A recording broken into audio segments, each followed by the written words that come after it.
Honours চতুর্থ বর্ষ শিক্ষার্থীরা কেমন আছো সবাই? তোমাদের আজকে আধুনিক রাষ্ট্রচিন্তার উপরে ক্লাস নেব।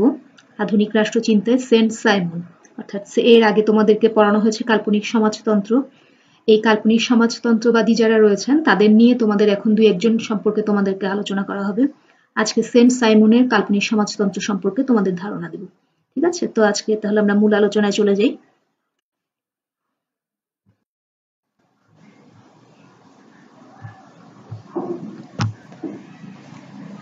শিক্ষার্থীরা, আজকে তাহলে আলোচনা করছি সেন্ট সাইমন নিয়ে।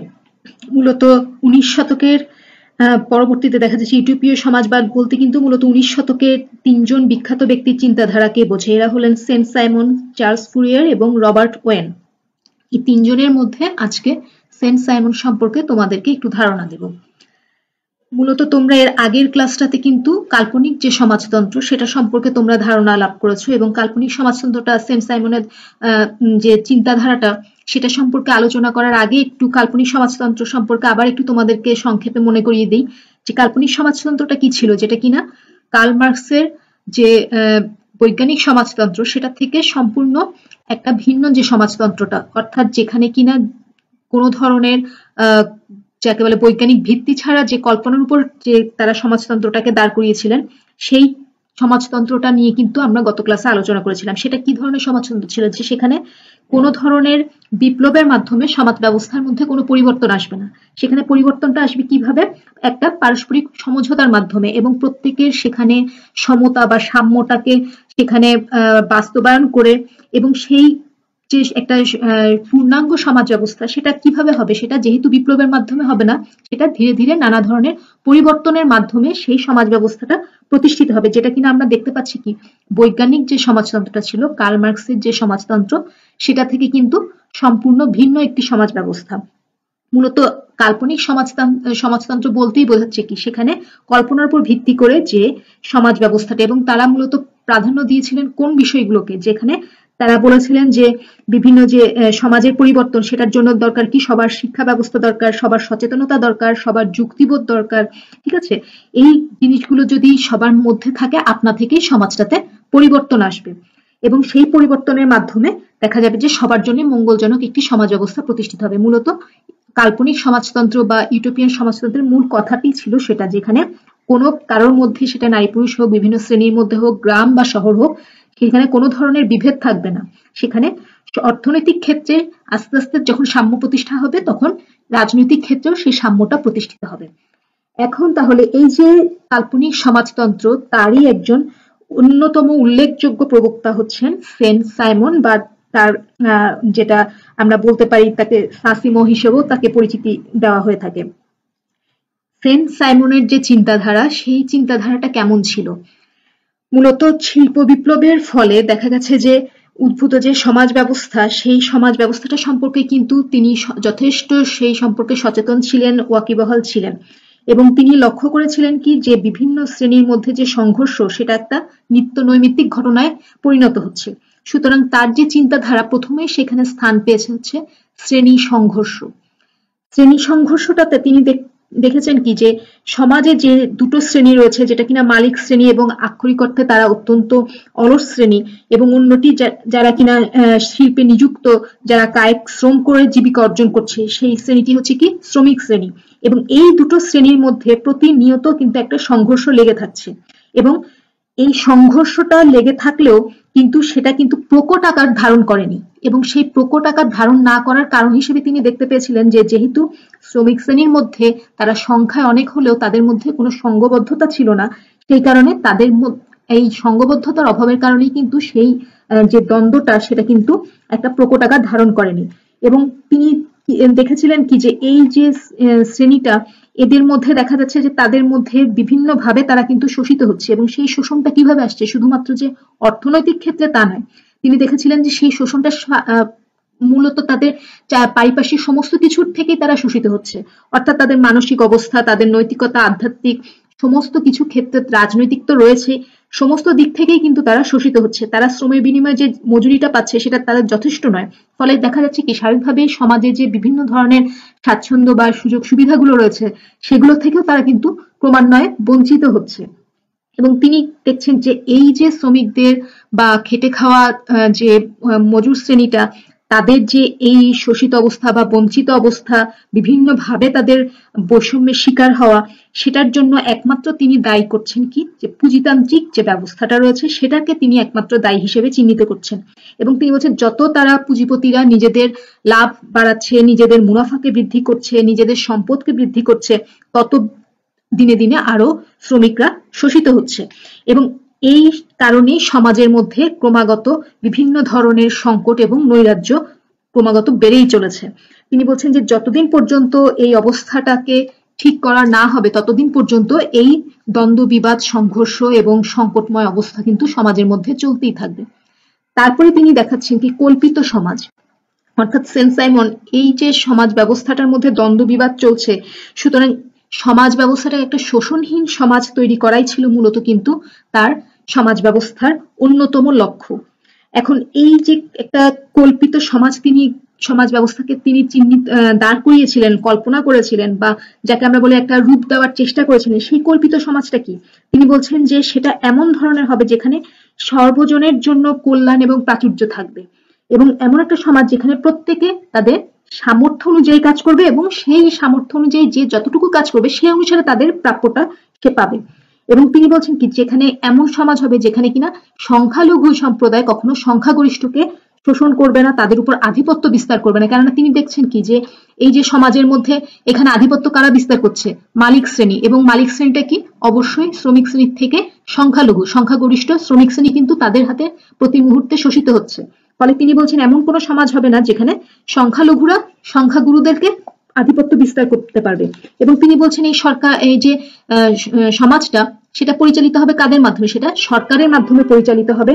এবং তিনি বলছেন অর্থনৈতিক ব্যবস্থা যেটা, সেটা সম্পূর্ণভাবে পুঁজিপতিদের নিয়ন্ত্রণ মুক্ত করতে হবে, কেননা অর্থনৈতিক ব্যবস্থার সাথেই রাজনৈতিক ব্যবস্থাটা ওতপ্রোতভাবে জড়িত। ঠিক আছে, যেহেতু অর্থনৈতিক ব্যবস্থা রাজনৈতিক ব্যবস্থার সাথে ওতপ্রোতভাবে জড়িত, ফলে অবশ্যই সেটাকে পুঁজিপতিদের নিয়ন্ত্রণ মুক্ত করতে হবে। এবং সেই কারণে তিনি চেয়েছেন যে অর্থনৈতিক ব্যবস্থা বা উৎপাদন ব্যবস্থা যদি আমরা বলি, সেই উৎপাদন ব্যবস্থাটা অবশ্যই একটি পরিকল্পিত উৎপাদন ব্যবস্থা হতে হবে। এবং তিনি বলছেন কি যে রাজনৈতিক প্রতিষ্ঠান যদি মানুষের কল্যাণে নিয়োজিত হয় এবং সেই কল্যাণে নিয়োজিত হওয়ার ফলে স্বাভাবিকভাবেই যে অর্থ ব্যবস্থাটা রয়েছে সেটা সম্পূর্ণভাবে আপনা থেকেই পরিবর্তন চলে আসবে।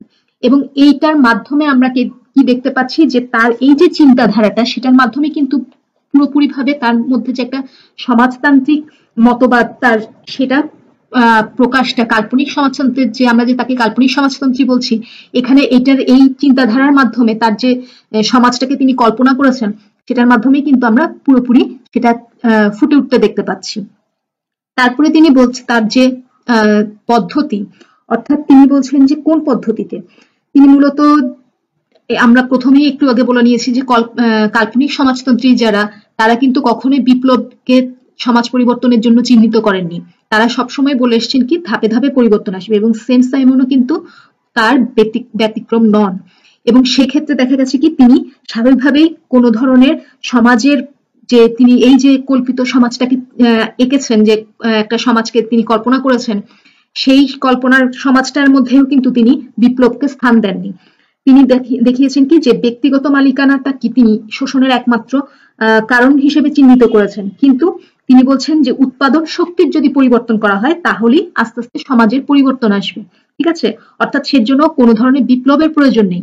উৎপাদন করার ক্ষেত্রে যে শক্তিগুলো রয়েছে, সেই উপাদানগুলো রয়েছে, সেগুলোর মধ্যে যদি পরিবর্তন আসে তাহলে আপনা থেকেই সমাজ ব্যবস্থাটার মধ্যে পরিবর্তন আসবে। এবং তিনি বলছেন যে পুঁজিপতিদের এই যে সমস্ত অর্থনৈতিক ব্যবস্থা বা ব্যাংক ব্যবস্থা, ব্যাংক, বীমা, এই সমস্ত কাদের তৈরি? এগুলো অবশ্যই এই যে পুঁজিপতি যারা রয়েছে সংখ্যালঘু শ্রেণী তাদের তৈরি। ফলে তিনি মনে করতেন যে তাদেরকে সরিয়ে দিয়ে কখনো শান্তিপূর্ণ উপায়ে কিন্তু পরিবর্তন আনা সম্ভব নয়, ফলে তাদের সহযোগিতার মাধ্যমেই পরিবর্তনটা আনতে হবে। এবং তিনি বলেছিলেন তাদের সহযোগিতা কিভাবে পাওয়া যাবে? অবশ্যই তাদের মধ্যে যদি বিভিন্ন ধরনের তাদের কাছে যে বিভিন্ন যুক্তিবোধ, বিভিন্ন ধরনের আবেদন জানানো হয়, তাহলে তাদের মধ্যে সৎ ইচ্ছা এবং জ্ঞান ফিরে আসবে, এবং তারাও তখন একটা পারস্পরিক সহযোগিতার ভিত্তিতে একটা শোষণহীন সমাজ তৈরি করার জন্য তারাও অগ্রণী ভূমিকা নিবে। এবং তিনি বলছেন যে সত্যিকার অর্থে সমাজের পরিবর্তন আনতে হলে সবচাইতে উল্লেখযোগ্য ভূমিকা রাখবে যারা, তারা হচ্ছে বৈজ্ঞানিক এবং বিভিন্ন উদ্যোক্তারা। অর্থাৎ বৈজ্ঞানিক যারা, তারা বিভিন্ন আবিষ্কারের মাধ্যমে সমাজের বিভিন্ন বিকাশকে ত্বরান্বিত করতে সহায়তা করবে, এবং উদ্যোক্তারা বিভিন্ন উৎপাদনের ক্ষেত্রে বিভিন্ন অগ্রণী ভূমিকা পালন করে উৎপাদন ব্যবস্থাটাকে কার্যকরী ভূমিকায় নিয়ে আসতে সহায়তা করবে। তাই তিনি বলছেন যে তার যে পদ্ধতি, তিনি সেখানে দেখাচ্ছেন কি যে এই যে ধাপে ধাপে পরিবর্তন, সেটা এদের সার্বিক সহযোগিতায়, সমস্ত শ্রেণীগুলোর সার্বিক সহযোগিতার মাধ্যমে সেটা সম্ভব হবে। ঠিক আছে। আচ্ছা, তারপরে আসছে হচ্ছে ভবিষ্যৎ সমাজবাদী চিন্তার অগ্রদূত। মূলত তার যে চিন্তাধারা, সেটাকে যদি আমরা ব্যাখ্যা করি তাহলে দেখতে পাবো কি যে তিনি আসলে কিন্তু একটা ভবিষ্যৎ সমাজ সম্পর্কে কিন্তু তিনি আগেই একটা ধারণা প্রদান করেছিলেন। এবং সেটা কি, তোমরা একটু আগে যে আমি আলোচনা করলাম যে তিনি দেখিয়েছেন কি যে অর্থ ব্যবস্থা যেটা, সেটাই হচ্ছে রাজনীতিকে নিয়ন্ত্রণ করা। অর্থাৎ তিনি সর্বপ্রথম ঘোষণা করেছিলেন যে অর্থ ব্যবস্থাটা রাজনীতিকে নিয়ন্ত্রণ করছে। সুতরাং রাজনৈতিক প্রতিষ্ঠানটাকে যদি কার্যকরী করতে হয়, তাহলে অর্থনৈতিক ব্যবস্থাটাকে অবশ্যই সেটার ভিতটাকে ঠিক রাখতে হবে। এবং এই যে সমাজ ব্যবস্থার মধ্যে যদি উন্নতি সাধন করতে হয়, সেখানে যদি আস্তে আস্তে একটা শিল্প সমাজের মধ্যে সেখানে যদি সবার অংশগ্রহণমূলক একটা সমাজ ব্যবস্থা প্রতিষ্ঠা করতে হয়, সেখানে যে আসলে বৈজ্ঞানিক এবং উদ্যোক্তা যারা রয়েছে তাদের একটা কার্যকরী ভূমিকা রয়েছে, এবং বৈজ্ঞানিকদের বিভিন্ন ধরনের আবিষ্কার, যন্ত্রপাতি উদ্ভাবনের ফলেই যে আস্তে আস্তে নতুন ধরনের একটা শিল্প সমাজ গড়ে উঠবে, সেটার মূল প্রবক্তা কিন্তু আসলে ছিলেন সাইমন। এবং তিনি দেখিয়েছিলেন কি যে শিল্প বিপ্লবের ফলে যে কিছু অল্প সংখ্যক ব্যক্তির মধ্যে যে সম্পদটা হাতে চলে গেছে, সেটাও দেখা গেছে তিনি কিন্তু সমালোচনা করেছিলেন। ফলে এই সমস্ত তার যে এই মতবাদগুলো, সেইগুলোর কারণে তাকে কিন্তু ভবিষ্যৎ সমাজবাদী চিন্তার অগ্রদূত হিসেবে চিহ্নিত করা হয়। তারপরে বলা হচ্ছে উদারনীতিবাদের বিরোধিতা। অর্থাৎ তিনি দেখা গেছে তার আগ পর্যন্ত কিন্তু বিভিন্ন রাষ্ট্রনীতিবিদ বা অর্থনীতিবিদ যারা ছিলেন, তারা কিন্তু দেখা গেছে উদারনীতিবাদের সাংঘাতিকভাবে তারা সেটা প্রচার ঘটাতে চেষ্টা করেছিলেন। কিন্তু তিনি দেখা গেছে বিভিন্ন সামাজিক সমস্যা সমাধানের জন্য এই উদারনীতিবাদকে যে একমাত্র পন্থা হিসেবে চিহ্নিত করতে তিনি মোটেও রাজি ছিলেন না। তিনি সবসময় দেখিয়েছিলেন কি যে তিনি তার যে চিন্তাধারা, সেটাতে তিনি প্রকাশ ঘটিয়েছেন যে তিনি আসলে একজন সমষ্টিবাদের সমর্থক।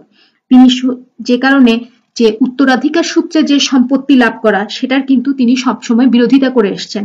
এবং শুধু সেটাই নয়, তিনি দেখা গেছে কি অল্প সংখ্যক ব্যক্তির হাতে যে সম্পদটা ক্রমাগত পুঞ্জীভূত হচ্ছে এবং সংখ্যাগরিষ্ঠ জনগোষ্ঠীর হাতে কিছুই থাকছে না, সেটাকেও তিনি কিন্তু উল্লেখ করেছেন। ফলে তাহলে আমরা দেখতে পাচ্ছি কি যে তিনি, যদিও তিনি একজন কাল্পনিক সমাজতন্ত্রী ছিলেন, কিন্তু উদারনীতিবাদের ক্ষেত্রে তার কিন্তু সবসময় একটা বিরোধিতা ছিল। তাহলে শিক্ষার্থীরা ওনার যে চিন্তাধারা, কাল্পনিক সমাজতন্ত্রী হিসেবে যে তার অবস্থান রাষ্ট্র চিন্তার ক্ষেত্রে, যে রাষ্ট্রের কিভাবে উন্নতি সাধন করা যায় বা রাষ্ট্রটাকে একটি কি করে পরিপূর্ণ সমাজে সবার অংশগ্রহণের মাধ্যমে বৈষম্য, বঞ্চনা সমস্ত কিছু দূর করে একটা সাম্য প্রতিষ্ঠা করা যায়, সেক্ষেত্রে আমরা তাহলে দেখতে পাচ্ছি কি যে তিনি আসলে কিন্তু শ্রমিক শ্রেণী এবং যে মালিক শ্রেণী রয়েছে, দুটোর মধ্যে বিরোধকে বা দুটোর মধ্যে দ্বন্দ্বকে কি কিন্তু তিনি দিতে চাননি। তিনি চেয়েছিলেন দুটোর মধ্যে যাতে দুটো শ্রেণীর মধ্যে সবসময় একটা সমঝোতা কাজ করুক, দুটোর মধ্যে পারস্পরিক সহাবস্থান, সহযোগিতার ভিত্তিতে সমাজের মধ্যে উন্নতি আসুক। এবং সেখানে উন্নতি আসতে হলে যে বিভিন্ন ধরনের জ্ঞান বিজ্ঞানকে প্রাধান্য দিয়েছেন তিনি, যে কারণে তিনি বৈজ্ঞানিক এবং যারা উদ্যোক্তা রয়েছে তাদের অবদানের কথাটাকে তিনি বারবার উল্লেখ করেছেন। তারপরে দেখা গেছে তিনি সবচেয়ে উল্লেখযোগ্য যেটা এখন আমরা দেখতে পাই যে অর্থনৈতিক ব্যবস্থা যে আসলে রাজনৈতিক ব্যবস্থার মূল হাতিয়ার, এই অর্থনৈতিক ব্যবস্থা ঠিক না থাকলে রাজনৈতিক ব্যবস্থা কখনো টিকে থাকতে পারে না, সেই বিষয়টিকেও তিনি গুরুত্ব দিয়েছেন। ফলে স্বাভাবিকভাবে কিন্তু তার যে চিন্তাধারা, সেটা আসলে কাল্পনিক সমাজতন্ত্রী হিসেবে তাকে চিহ্নিত করলেও এগুলোর ক্ষেত্রে কিন্তু তাকে আমরা অনেকখানি বাস্তববাদী হিসেবেও আমরা তাকে চিহ্নিত করতে পারি। যদিও তার যে চিন্তাধারা, সেখানে আমরা যথেষ্ট অসঙ্গতি দেখতে পাচ্ছি। কেননা যারা সমালোচকরা রয়েছেন তারা বলেন কখনোই পুঁজিপতি এবং শ্রমিক শ্রেণীদের মধ্যে সহযোগিতা এবং সমন্বয় কখনোই সম্ভব না, এবং তাদের সমন্বয়ের মাধ্যমে কখনোই একটা শ্রেণী যে দিনের পর দিন, যুগের পর যুগ তারা আধিপত্য বিস্তার করে এসছে, তাদের আধিপত্য কখনোই হ্রাস ঘটানো সম্ভব না। এবং তিনি দেখেছেন কি তিনি আসলে এই মালিকানাকে উচ্ছেদ করতে চাননি। ফলে মালিকানাকে উচ্ছেদ না করার কারণে যে শোষণের যে অন্যতম হাতিয়ার, সেটা কিন্তু সম্পূর্ণ তিনি বিলুপ্তি ঘটাতে চাননি বলেও তার সম্পর্কে অভিযোগ আছে। এবং তিনি বলেছেন কি যে এক্ষেত্রে শিল্পপতিদেরকে নানা ধরনের যুক্তিবোধ দিয়ে বোঝালে, তাদের কাছে আবেদন জানালে তারা বুঝে, তাদের যুক্তিবোধকে তারা কার্যকরী করে তারপরে তারা সহযোগিতার হাত বাড়িয়ে দিবে। আসলে কখনো যারা ক্ষমতা চর্চা করে আসে, যারা অর্থ যাদের পুঁজিভূত রয়েছে, তারা কি কখনো হঠাৎ করে সেইখান থেকে, সেই পথ থেকে বেরিয়ে এসে সহযোগিতা করার জন্য হাত বাড়াতে পারে? সুতরাং তার এই যে চিন্তাধারাগুলো, সেগুলো কিন্তু অবাস্তব এবং অসঙ্গতি হিসেবে চিহ্নিত হয়েছে। তাহলে তারপরেও তার যে সমস্ত কিছু মিলিয়ে তার রাষ্ট্রচিন্তার মধ্যে কিছু কিছু জিনিস এখনো কার্যকরী হিসেবে অবশ্যই আমরা গুরুত্ব দিতে পারি। তো ঠিক আছে শিক্ষার্থীরা, আজকে তাহলে সেন্ট সাইমনের যে কাল্পনিক সমাজতন্ত্র সেটা নিয়ে আলোচনা করা হলো। অবশ্যই পড়বে, কারোর কোনো সমস্যা বা বুঝতে অসুবিধা থাকলে আমাকে অবশ্যই জানাবে মেসেঞ্জারে। সবাই ভালো থেকো। আজকে তাহলে এখানেই শেষ করছি, পরবর্তী ক্লাসে আবার আরেকটি টপিক নিয়ে আলোচনা করা হবে। ঠিক আছে।